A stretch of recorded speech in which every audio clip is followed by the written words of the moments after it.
নমস্কার এবং সুপ্রভাত বন্ধুরা, আমার আরও একটা ব্লগে তোমাদের সকলকে জানাই অনেক অনেক স্বাগতম। তোমরা সবাই কেমন আছো বন্ধুরা? আমরা খুব ভালো আছি আর আশা করছি তোমরাও অনেক ভালো আছো। আর এই যে দেখো, আমাদের গপু বেরোচ্ছে। কোথায় যাচ্ছে বলো তো? পাশের বাড়ি থেকে ছোট ভাইটার পুজো দিতে যাচ্ছে বড় কাছারি। তো বড় কাছারি বন্ধুরা আমরা কোনোদিন যাইনি, আমার মা অনেকবার গেছে। আর এই যে দেখো, আমার মা এদের সাথে যাচ্ছে। আর হচ্ছে কথাটা, আমার মেয়ের মনটা খুব খারাপ। কারণ কি, ওর কথা হচ্ছে কি যে ইয়া তো চলে যাচ্ছে, এবার মা যদি আমায় বকে কিংবা মারে তাহলে আমাকে বাঁচাবেটাকে, ওর এই ভেবে ওর মনটা খুব খারাপ। আর এই যে যেহেতু এত লোক নিয়ে যাচ্ছে, তো খাবার দাবার তো বের করতেই হবে। এই যে আমাদের বাবু। ও ভাই টাটা।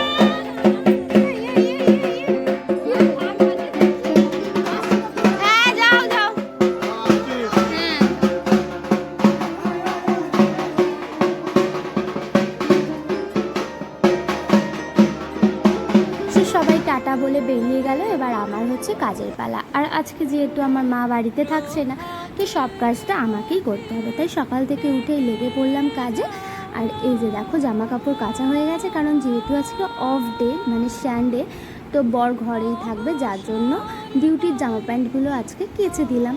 আর এমনিতেও সপ্তাহে দুবার করে কাচতে হয়, কারণ রোজের তো এক জিনিস পরা যায় না, আবার অফিসের মানুষ, বুঝতেই পারছো। তো যাই হোক, জামা কাপড়গুলো কাচা হয়ে গেছে, কেচে আমি শুকনো দিয়ে দিচ্ছি। আর আমার বর হচ্ছে আমার মেয়েকে সামলাচ্ছে, কারণ ওকে সামলানো তো একটা বিশাল বড় কাজ। আর তোমরা তো জানোই কেউ কেউ যে আমার বর ঘরে থাকলে আমার আর মেয়ের দিকে তাকাতেই হয় না। ও বলে কি, পাপাই সব করবে, পাপাই খাওয়াবে, পাপাই ঘুম পাড়াবে, পাপাই চান করাবে, পাপাই সব করবে। আর এই যে আমাদের পাখিগুলোকে একটু দেখে নাও, আমাদের আরও অনেক পাখি হয়ে গেছে। তো আগে ছিল হচ্ছে 6টা, তারপরে এনেছে 7টা। তাহলে কতগুলো হলো বলো তো বন্ধুরা? অবশ্যই কমেন্টে জানিও। আর এই যে মেয়ের জন্য জল রোদে দিয়ে দিলাম, কারণ ওকে একটু কাঁচা পাকা জলেই চান করানো হয়। আর জলটা রোদে দিয়ে সূর্যদেবকে ডেকে দিলাম যে আমার মেয়ের জলে রোদ দিয়ে। আর এই যে ল্যাদ। আর এই যে দেখো, আমার মেয়ে কত সুন্দর ড্রয়িং করে ওর পাপাইকে ডাকছে যে দেখো আমি কত সুন্দর ড্রয়িং করেছি। আর সে তো ল্যাদ খেতেই ব্যস্ত। এই যে দেখো, ঘর এঁকেছে, সূর্য এঁকেছে, কত সুন্দর। তারপর এই যে রান্না করতে করতে ফ্রুট কাটলাম আমার মেয়ের জন্য। আর এখানে আমার রান্না বসিয়েই দিয়েছি চিকেন। আজকে হচ্ছে দেশি মুরগি, আজকে কোনো ব্রয়লার মুরগি হচ্ছে না। কারণ হচ্ছে রোজ রোজ ওই ব্রয়লার মুরগি খেয়ে খেয়ে যেন মুখে শ্যাতলা পড়ে গেছে।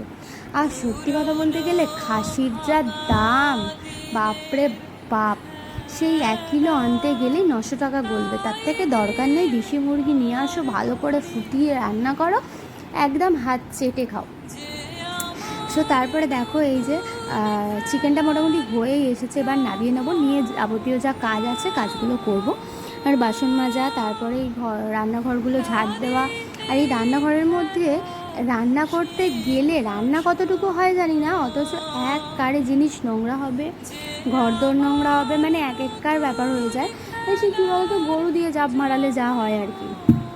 তো এই যে দেখো, রেডি হয়েই গেছে, এবার নামিয়ে জাস্ট রেখে দেবো। আর আজকে আমি অনেক কিছুই রান্না করছি, কারণ যেহেতু সানডে, একটু বর বাড়িতে আছে, বাপি আছে। আর আমার বাপির যেহেতু সুগার, তো বাপি তো অন্য কিছু খায় না, একটু ভাজাভুজি করে দিলে একটু ভালো হয়। এবারে অনেক দিন ইচ্ছা হচ্ছিল যে একটু আলু ভাজা খাবো, আলু ভাজা আর মাংসের ঝোল। তো সেই জন্য রীতিমতো আলুও ভেজে ফেলেছি। আর আমের চাটনি করছি।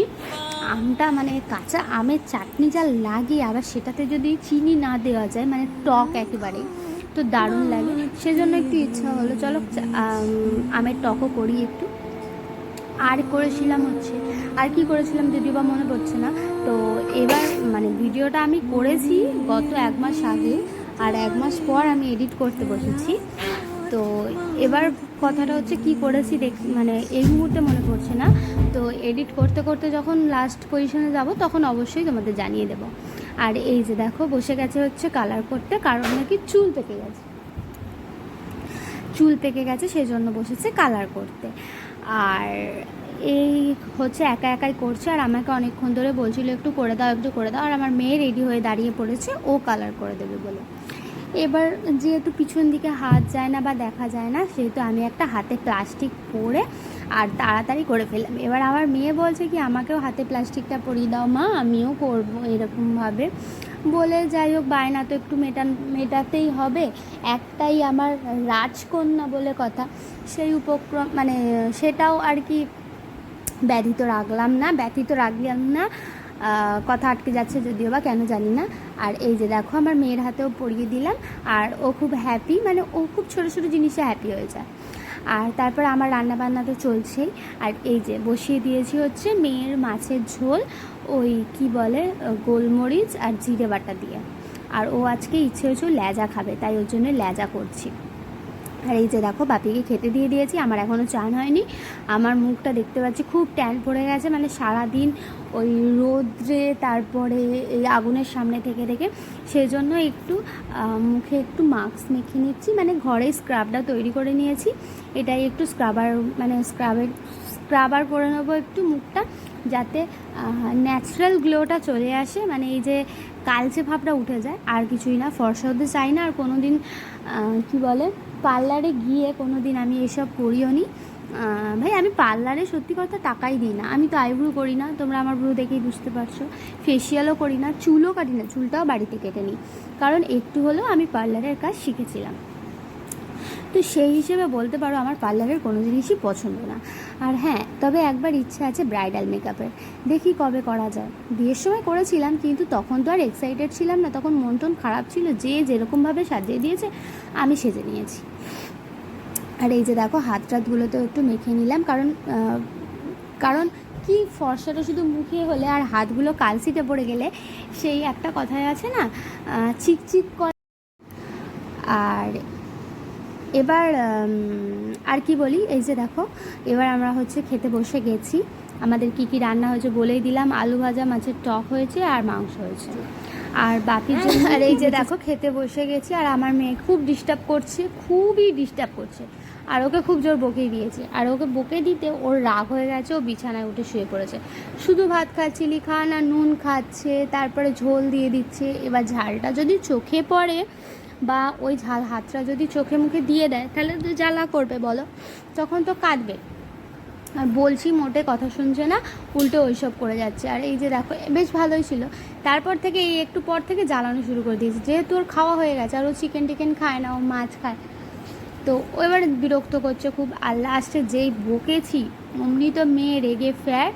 আর কি বলবো, ঝোলটা যা হয়েছিল না, তার উপর লেবু দিয়ে পেঁয়াজ দিয়ে জাস্ট সন্ধ্যেটা জমে গিয়েছিল।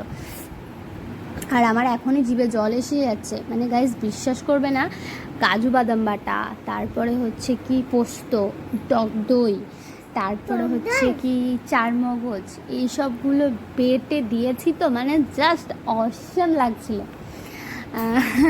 যাই হোক তোমরা একদিন ট্রাই করে দেখো, যদি না ট্রাই করো তাহলে দেখো, অবশ্যই ভালো লাগবে। আর ঝালও খুব হয়েছিল। আমি এমনিতেও ভাত খেতে বসে খুব একটা জল খাই না, খুব একটা কি, আমি ভাত খেতে বসে জলই খাই না, খাওয়া দাওয়া হয়ে গেলে উঠে তারপর জল খাই। আর এই যে দেখো সন্ধে হয়ে গেছে, আর আমাদের এখানে পঞ্চম দোলে হরিনাম বসেছিল, সেখানে চলে গেছি হরিনাম দেখতে। আর আমার মেয়ে হরিনামে নাচছে ডিজের মতো, ওর নাচ নিয়ে দরকার, তো ডিজের মতো নাচছে। আমরা বললাম না, আমি বললাম যে নাচ, বললো, আমি এবার বললাম যে বাড়ি চলো, আমরা গিয়েছিলাম হচ্ছে চাঁদার দিতে। তো আমার মেয়ে তো কিছুতেই যেতে চাইছে না, তো সেই টাইমে দেখছিলাম যে ওখানকার আরতি হচ্ছিল, বেশ ভালোই লাগছিলো। এবার আরতি হতে হতে তখন পরিক্রমা হবে, মানে ওই যে মন্দিরের চারিদিকে ঘোরে না, বেদির চারিদিকে পরিক্রমা হবে, তো সুযোগ তো আর ছাড়ার নয়, সুযোগটা আমরাও কাজে লাগিয়ে নিলাম, আমরাও একটু পরিক্রমাটা করে নিলাম। এরকম সুযোগ তো খুব একটা পাওয়া যায় না। আর সেই অনেক দিন আগে মায়াপুর গিয়ে তখন এই পরিক্রমা করেছিলাম, খুব মজা হয়েছিল, খুব ভালো লেগেছিল, খুব শান্তি মিলেছিল। তো যাই হোক গাইজ, ভিডিওটা এই পর্যন্তই রইল। আর ভিডিওটা তোমাদের কেমন লাগলো অবশ্যই জানিও। আর হ্যাঁ, ভালো লাগলে অবশ্যই লাইক কমেন্ট শেয়ার, আর আমার চ্যানেলটা প্লিজ একটা করে সাবস্ক্রাইব করে দিও। আর আরেকটা কথা বলতে চাই তোমাদেরকে, আমার থেকে তোমরা কি টাইপের কি ধরনের ভিডিও আশা করছো আমাকে অবশ্যই রিকমেন্ড করো, আমি অবশ্যই তোমাদেরকে সেরকম টাইপের ভিডিও দেওয়ার চেষ্টা করব। আর এই যে দেখো পরিক্রমা শুরু হয়ে গেছে, আমি আমার মেয়েকে বললাম চলো পরিক্রমাটা করে নিই, কারণ মানে কি বলবো, আসতে হরি যেতে হরি, তো হরি ছাড়া আর তো কিছুই হয় না না। তো আমরা পরিক্রমাটা করে ফেললাম, বেশ ভালোই আনন্দ হলো, মজা হলো। সো চলো, লেটস গো, বাই বাই, দেখা হচ্ছে নেক্সট ব্লগে। আর কেমন লাগলো অবশ্যই জানিও, আর হ্যাঁ, কমেন্টটা মাস্ট করো। Bye bye, I love you, so good by.